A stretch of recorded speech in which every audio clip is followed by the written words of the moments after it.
Good morning, नमस्कार। वर्ग एवं घन, स्क्वायर एंड क्यूब, ये अध्याय गणित विषय में कक्षा 8वीं के अंतर्गत अध्ययन कराई जाती है। ये वीडियो हम कक्षा 8वीं के विद्यार्थियों को तैयार कर रहे हैं। ये प्रश्न हमने छत्तीसगढ़ पाठ्य पुस्तक में मातृका से मैंने लिया है और ये कक्षा 8वीं में अभी वर्तमान में उपलब्ध है। ये इस प्रश्न को ढूंढिएगा, जरूर पढ़िएगा। क्या प्रश्न है? 91,125 का घनमूल ज्ञात कीजिए। घनमूल कैसे निकालते हैं?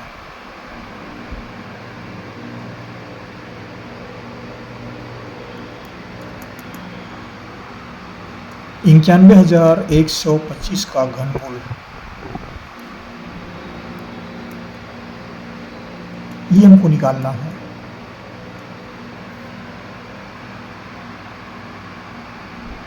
तो घनमूल का जो संकेत चिन्ह है, घनमूल का संकेत क्या है? इस तरह से चिन्ह होते हैं। यहाँ पर 3 लिखा होता है, ये घनमूल का संकेत है।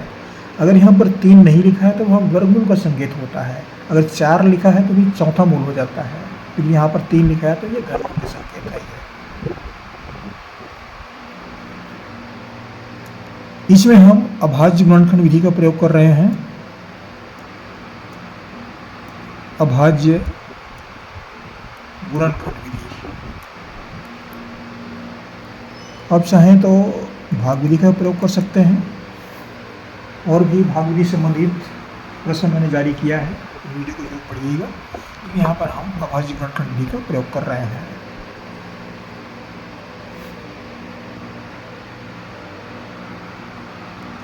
इक्यानवे 1,125 ये प्रश्न है। 91,125 हमको इसका घनमूल निकालना है। तो इसको हम पहले गुणनखंडों में तोड़ देते हैं। कितने गुणनखंड प्राप्त होते हैं इसके? तो देखिए, यहाँ पर इकाई को देखते हैं कि इकाई में 5 है तो 5 का भाग तो जाएगा ही, लेकिन उससे और छोटी कौन सी संख्या है जिससे इस संख्या में भाग जा सके, इसके पहले पता करते हैं। तो ये 5 इकाई में है तो ये विषम संख्या है, तो 2 से भाग नहीं जाएगा, 3 से भाग जाएगा। देखने जाता कि नहीं, 3 से विभाज्यता का नियम यहाँ पर लागू होता है। 3 से विभाज्यता नियम। विभाज्यता नियम क्या होता है? सभी संख्याओं को जोड़ दीजिए और जोड़ करके 3 से भाग दीजिए थे और भाग जाता है तो ये पूरा संख्या भाग जाएगा। 9 1 10, 10 1 11, 11 2 13, 13 5 18, सबको जोड़ दिए, कितना हुआ? 18। 18 को 3 से भाग देते हैं, 3 से 18, पूरा पूरा भाग जा रहा है। 6 बार भाग गया, मतलब 3 से भाग इसको हम दे सकते हैं। ये पता चल जाता है इसमें कि किस संख्या से भाग जा रहा है। देखिए, 9 को पहले भाग देंगे, 3 तिया 9। 1 को भाग देंगे तो 1 में भाग नहीं जाएगा, 3 शून्य शून्य। फिर एक 11 बन गए, 3 तिया 9। फिर 2 बच गए तो ये बनेगा 22, 3 सत्ते 21। एक और बच गया तो ये 5 क्या बन जाएगा? 15, 3 पंचे 15। क्या 3 से फिर से भाग जाएगा? फिर से जोड़ देखते हैं। 3 3 6, 6 7 13, 13 5 18, 18/3, 6 बार फिर भाग जा रहा है तो 3 से भाग जाएगा। 3 एकम 3, शून्य को भाग देते हैं, 3 शून्य शून्य। फिर 3 को भाग देंगे, 3 एकम 3। 7 को भाग देंगे, 3 दूनी 6, बच गया 1, ये बन गया 15, 3 पंचे 15। क्या 3 से फिर भाग जाता है? फिर जांच करके देखते हैं। 1 1 2, 2 2 4, 4 5 9, 9/3, 9/3, 3 तिया 9, 3 बार जा रहा है भाग।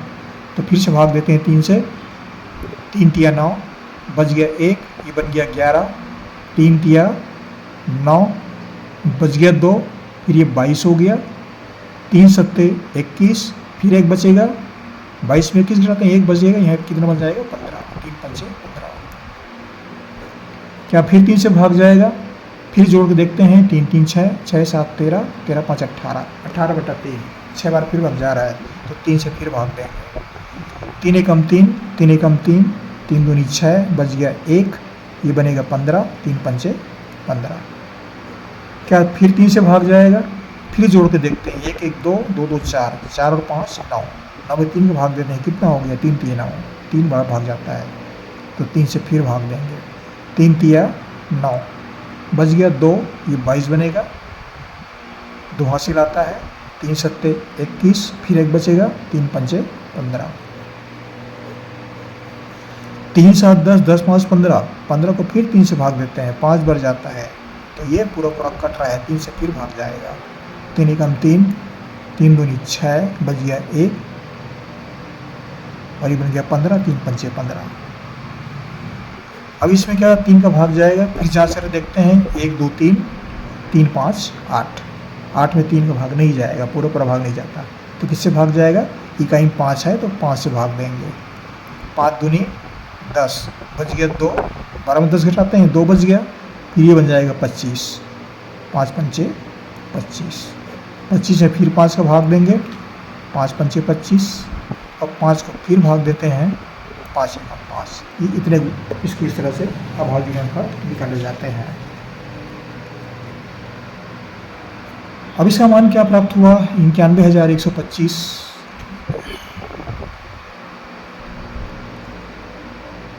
इक्यानवे 1,125 बराबर क्या का मान प्राप्त हुए?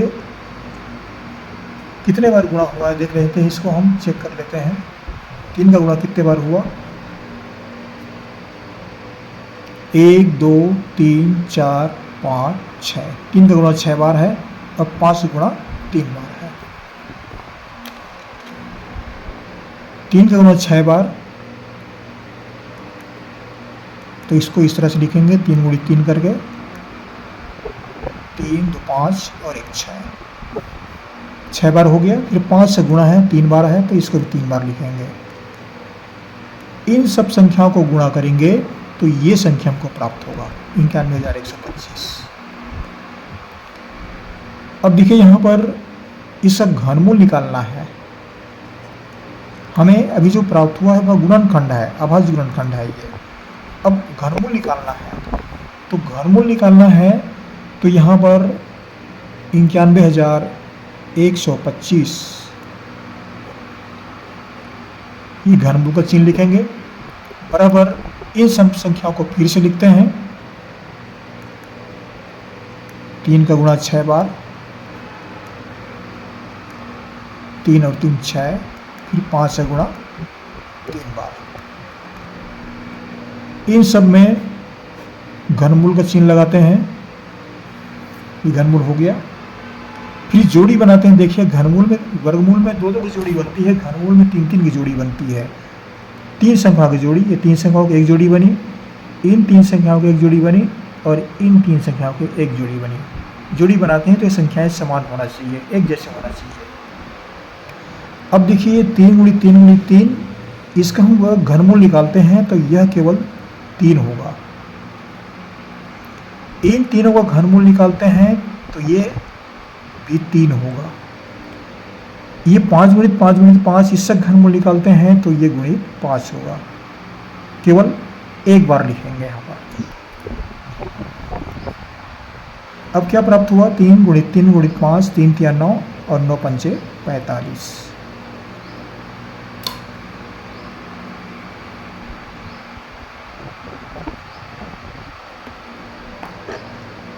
तो 91,125 से घनमूल हमको क्या प्राप्त हुआ?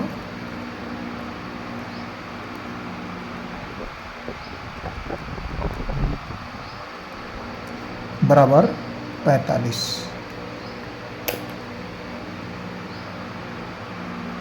इस तरह से अभाज्य गुणनखंड का प्रयोग करके घनमूल निकाला जाता है। ये जो बता रहे हैं बेसिकल मैथमेटिक्स है, बेसिक जानकारियाँ बिल्कुल विषय के अंतर्गत इस चैनल पर हम देते हैं, ताकि विद्यार्थियों को पूरी बात उनकी जानकारी में आ सके, कोई चीज़ कोई बात ना छूटे, इस बात का ध्यान रखना पड़ता है। आशा करता हूँ कि साथी विद्यार्थी इस वीडियो से लाभान्वित होंगे। जहाँ से पढ़े जरूर कमेंट्स कीजिएगा, कहाँ से पढ़ रहे हैं। हमारे चैनल को सब्सक्राइब बस कर दीजिएगा। आपको हमारी से बहुत शुभकामनाएं। सब्सक्राइब करना ना भूलें, यह कार्य अवश्य कर दिया करें। आपको हमारी ओर से बहुत बहुत शुभकामनाएं। पढ़ते रहिए। अगले वीडियो में फिर मुलाकात होगी, फिर पढ़ेंगे। Thank you.